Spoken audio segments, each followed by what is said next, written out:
Good landlords make for good communities. And being a good landlord that follows the law is a lot less stressful and time-consuming than the alternative. This video will walk you through some key aspects of West Virginia housing law that landlords are required to follow, as well as some best practices to help keep things running smoothly. Transparency and communication with tenants. The best way to avoid problems with your tenants is to have a clearly written lease that explains what the landlord and tenant are each responsible for, and make sure everyone has a signed copy.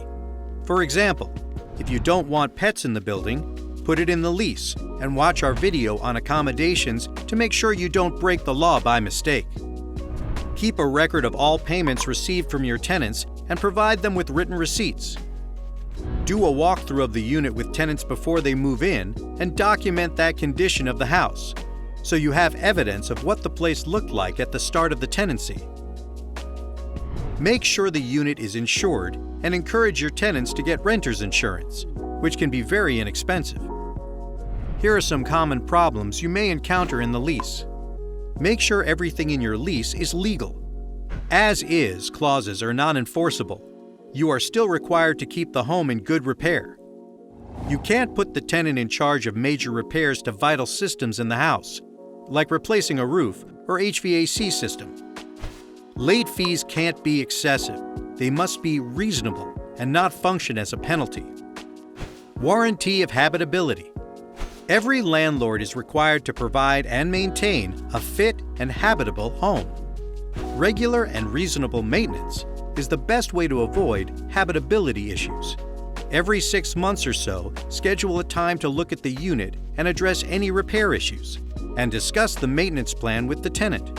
When major problems do come up, you're required to make repairs. It's almost always better to fix a problem now than put it off until it's decided who will pay for it. The right to quiet enjoyment. Tenants have a right to quiet enjoyment, which means you can't enter the unit without permission or reasonable notice, even if your intentions are good.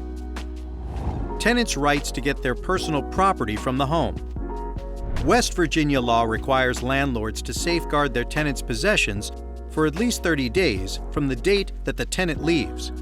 You can't just throw it away before then, even if you have lawfully evicted the tenant. If you move any items out of the unit, you can charge the tenant a removal and storage fee.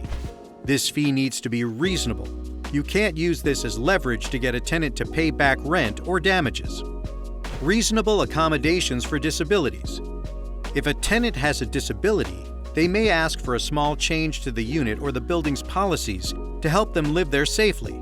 You may be required to provide a reasonable accommodation, though it does not necessarily need to be exactly what the tenant originally asked for. Self-help eviction is not allowed. Eviction is a legal process. You have to go to court to get an eviction order. You can't just shut off utilities or change the locks without a court order. If you do this, you could potentially be sued. You can evict tenants for a few reasons: non-payment of rent, lease violation, roommates, damage to property, and not leaving at the end of the lease term. Thanks for watching this video. For more information, please contact Legal Aid of West Virginia.